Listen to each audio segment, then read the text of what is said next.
Building a portfolio with Fidelity Basket Portfolios is kind of like making a sandwich.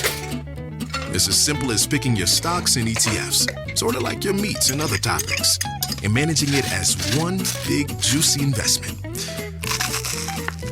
Now that's pretty good. Learn more at fidelity.com/baskets. Investing involves risk, including risk of loss. Fidelity Brokerage Services, LLC. Member NYSE SIPC.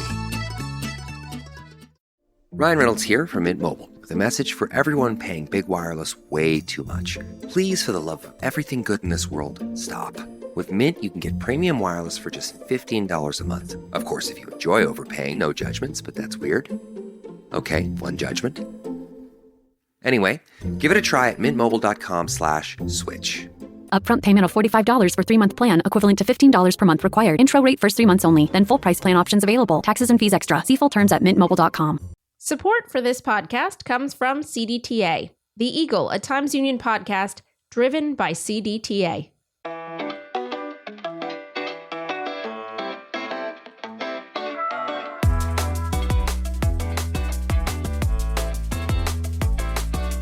Welcome to another episode of The Eagle, a Times Union podcast. I'm your host, Jessica Marshall.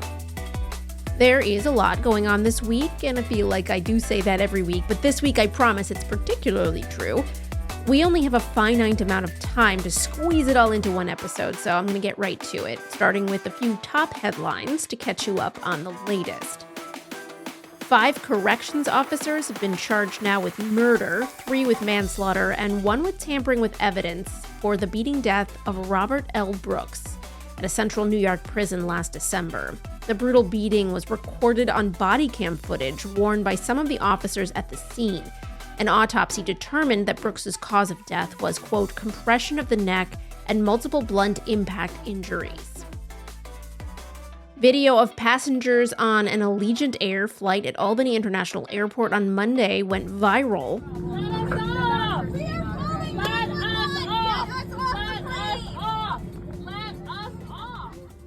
Passengers were stranded in the plane on the tarmac for 6 hours. By federal law, domestic flights are only allowed to keep passengers on delayed planes for 3 hours. Some of the passengers called 911, and others complained they were not given any water while on board. Flights were delayed Monday throughout upstate New York and the Northeast due to some really strong winds. Allegiant blamed the delay on the weather and on intermittent power outages at the airport at the time. They did apologize in a statement, saying they did not live up to their own standards for passenger comfort. The airport, for its own part, pushed back against the airline, saying the power outages could not have affected the plane's departure. All right, one more headline here. The leader of a cult-like group with ties to the shooting death of U.S. Border Patrol officer David Maland at the Vermont border in January was arrested in Maryland this week. Jack Ziz Lasota is in custody on gun charges and trespassing, among other misdemeanors. Lasota heads the group of so-called Zizians, one of whom is Teresa Youngblood, who's facing weapons charges in that Vermont shooting. We'll have more on that bizarre and complicated story in a future episode of this podcast. But let's get now to the meat of this week's show. Governor Kathy Hochul is having, shall we say, an eventful week. I see on national television that his Attorney General Pam Bondi is now saying she's filing charges against me as governor of New York. I called up the president and said, I'm not coming down tomorrow. I don't know what your plan is. You're gonna slap handcuffs on my goddamn hands? I'm gonna toss it over to our editor-in-chief, Casey Seiler, now to talk more about that. And he's joined by Capitol Confidential's Dan Clark. Hi, I'm Casey Seiler, editor-in-chief of the Times Union, and I'm happy to be joined by Dan Clark from our Capitol Bureau, who is the author of our outstanding weekday newsletter, Capitol Confidential. And friends, that is Capitol with an O, of course. Dan, you have been absolutely drinking from a fire hose of news this week, and we are going to start off with what is probably the biggest news, a national story, but it has state level implications. And that is the fate of New York City Mayor Eric Adams. And just to provide some of the background, Eric Adams, of course, was indicted on corruption charges last September. These have been hanging over him now for months, really kicking into high gear after the presidential election. He embarked upon sort of a courtship, if you will, with President Donald Trump, maybe in the hopes of a pardon. In fact, what he had to settle for was about 10 or 12 days ago, the Department of Justice ordering prosecutors in Manhattan to dismiss without prejudice the charges against the mayor. What they claimed at the time, or what they continue to claim, is that the charges should be dismissed because they were brought too soon before this year's mayoral primary and election, and also because these charges were getting in the way of the mayor helping out the federal government on issues such as illegal immigration. Now, this obviously has drawn a lot of protest from those who say, including prosecutors in SDNY, that this was a quid pro quo, that basically the federal government offered something of personal value to Eric Adams in response for his, if you will, fealty. That's why the dismissal of the charges without prejudice, which meant that they could be reinstated at some point in the future, was essentially like a sword hanging over the mayor's head. Dan, I know you have come on to talk about this. I am sorry I spoke that long. Please take it from here. I mean, honestly, it deserves a long introduction because it's a really complicated situation. The first thing to know is that nobody's happy in this situation. Nobody is getting what they want. Everybody's upset. Some people are upset at each other. So today, the day we're recording, the governor has made news that she is not going to remove the mayor from office. I should have noted in my long introduction that under the New York City Charter, the governor has the power to remove the mayor, to essentially present him with a bill of the charges against him. He has a chance to respond, and then goodbye. That's right. And part of what she said today was, that process could get in the way of the administration of the mayor's duties, meaning that this year is the election for New York City mayor. The primary is in June. It's pretty assumed that whoever wins the primary is going to be the mayor, unless there's a really strong Republican candidate. It's a very complicated situation because you have all levels of government involved here. The federal government, which of course has this interest in immigration. You have the state government, which it has its interest in propping up New York City. And then you have obviously the local government. If the mayor isn't functioning well, then the city is not going to do well. And it's also complicated because this year is the election for mayor. It's 2025. And we know some of the candidates on the board. Eric Adams is one of them. Certainly with this situation, his chances of being reelected are not looking great. We could dedicate an entire other podcast to the prospect of Andrew Cuomo being New York City mayor, which is a very realistic prospect at this point. So there are all of these moving parts where the governor is basically saying, I don't want to cause all of this chaos during an election year when the voters are going to choose what comes next. In just a few months, the primary's in June. We know all of the candidates that are on the board right now for the most part, except Cuomo. If there was a strong Republican challenger, that could certainly present a unique opportunity that we haven't seen in quite a long time.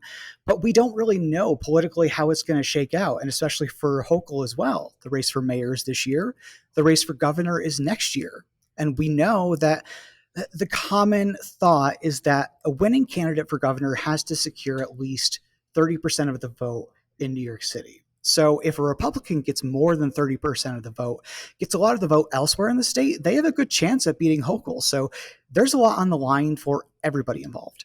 So what did the governor say, essentially, in the way of establishing kind of guardrails? In other words, Eric Adams, I'm not going to remove you from office, but I am putting in place, if you will, safeguards to make sure that none of the conduct that you were previously alleged to have engaged in will continue, perhaps in the waning months allowed to you.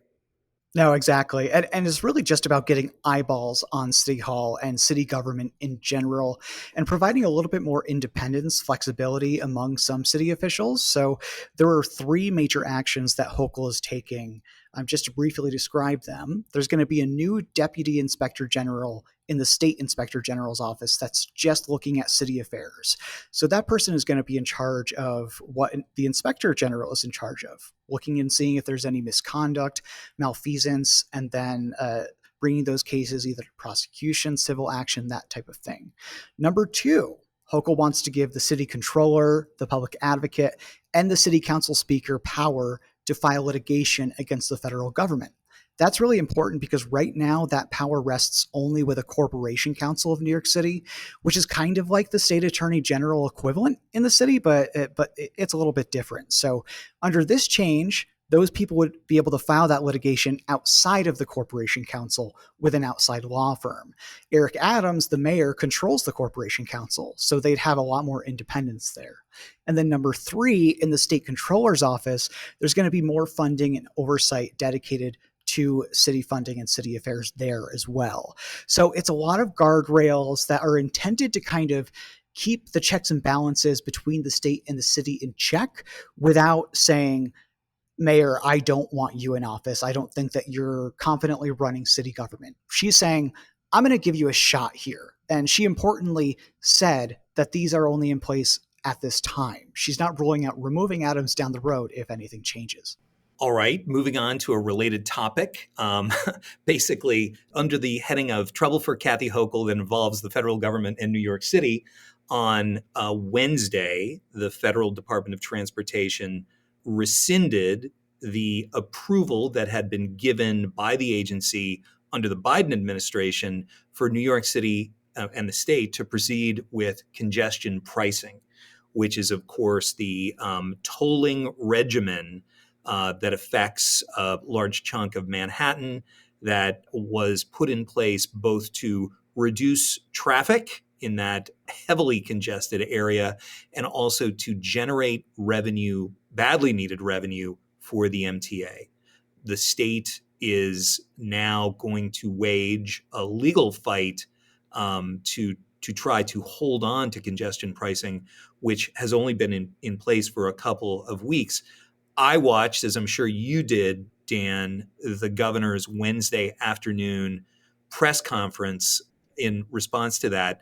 It seemed to me that she was, if I may say this on a podcast, pissed off. I'm not going to stand here and make deals. There's one person who wants to talk to me. I'll see him in Washington.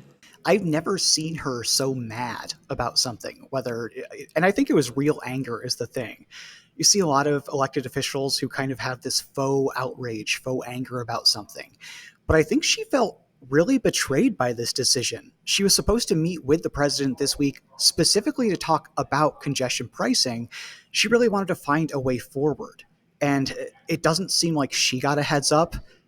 Although the MTA did immediately file a lawsuit same day, so they were clearly preparing for this to happen. But I think that at a time when she has to decide if she's going to do the first time in the state's history to remove a mayor, she's also dealing with congestion pricing now, moving on the way out, unless she's able to stop it in court from getting eliminated. So there's a lot on her plate, and I would have to assume that that feels very overwhelming. And if I was her, I'd go out there and I'd probably scream to get some of it out too. I mean, this is something that's really important to her. Congestion pricing has been a political thorn in her side since she paused it last year for, I believe it was about 4 or 5 months, and then restarted it starting in January. So people have been really critical of her for it, but then now people are supporting her decision to fight Trump's decision, if that makes sense. It is, the president has a very unique style. Immediately upon the announcement of the DOT decision, he put out on social media a statement, congestion pricing is dead. Long live the king. And that, of course, was followed by a meme of him in the crown and I believe mitre would be the proper term against a backdrop of New York City. And the governor used that prop, I thought, very strongly. New York hasn't labored under a king in over 250 years. And we are not. We sure as hell are not going to start now. Which is a very strong response from her at a time when she wants to work with the Trump administration to some degree in terms of getting funding for the state for mass transit and for a lot of other priorities. But at the same time, she has to go with him head on, or else she's going to be in a tough place politically when she's up for re-election next year. All right, let us now turn our gaze to beautiful upstate New York, Dan, and continuing with what might be described as Kathy Hochul's terrible, horrible, no good week. And this has involved, as Brendan Lyons, our outstanding State House editor and managing editor for investigations, has been doing just way out front reporting on this, the ongoing crisis in the state prison system. As we reported last week, there was an alleged incident at Collins Correctional Facility out west, in which a dormitory was placed on lockdown. There are now abundant questions as to whether or not that was a genuine threat situation or maybe something where corrections officers might not have responded, shall we say, appropriately. That is now under investigation. But regardless, that incident in combination with other incidents and a larger staffing crisis in state prisons has prompted a series of wildcat strikes that have only spread over the course of the past. I guess we're now talking about probably day 4 now. And the governor has both called out the National Guard and gone to court to try to compel those COs to go back on the job. And anybody that's been following correction officers for the past few years probably shouldn't be surprised about this. They've been complaining about poor pay, poor staffing. Recently, Dan Marticello, the commissioner of the prison system, told prisons that their new 100% staffing is their 70% levels right now, meaning the cavalry is not coming in to rescue anyone. So all of that has kind of come to a head right now, where correction officers across the state are saying, what are you doing for me if I can't get enough money to put food on the table? And they believe that their safety is at risk as well in these prisons because of the poor staffing ratios.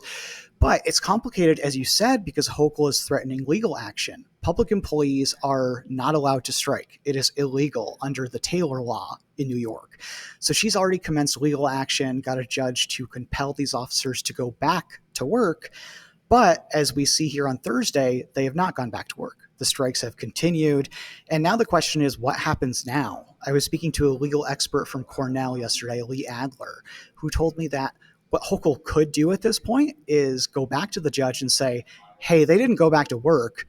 We need to hold them in contempt of court. And the judge can say, okay, and have police go literally arrest these people. So I don't think that's going to be a good look for her if that does happen. But I think there's a lot of what ifs. And right now, the officers really hold the upper hand because the state government cannot hire a bunch of other officers to replace them en masse right now.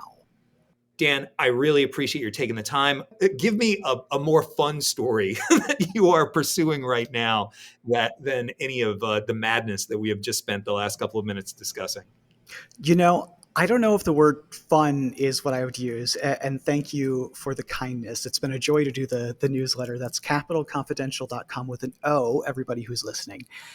But this is it's a little strange. It's a little out there, but an assemblyman introduced a bill last week to prohibit the injection of chemicals into the air that could change the weather and change sunlight and change temperature. And I thought that was a little strange. So I reached out to his office and I said, what is this about? And I got a response yesterday from his spokesperson telling me that the assemblyman is very worried about chemtrails in Western New York and has received numerous reports of chemtrails from his constituents and that they don't know what is in these chemtrails and who is doing them. I need to say, chemtrails are not real. It's a conspiracy theory that people put chemicals in the air to control people in the weather.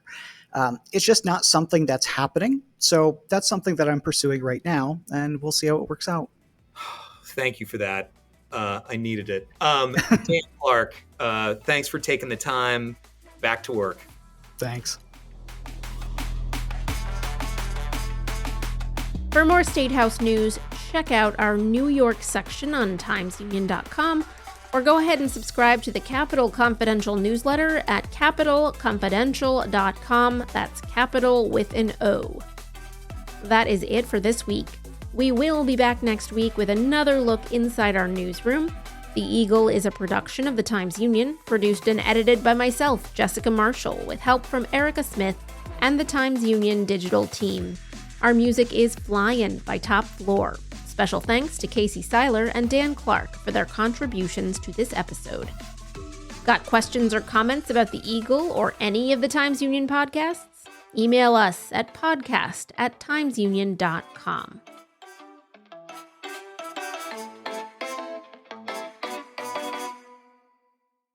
Support for this podcast comes from CDTA, The Eagle, a Times-Union podcast driven by CDTA.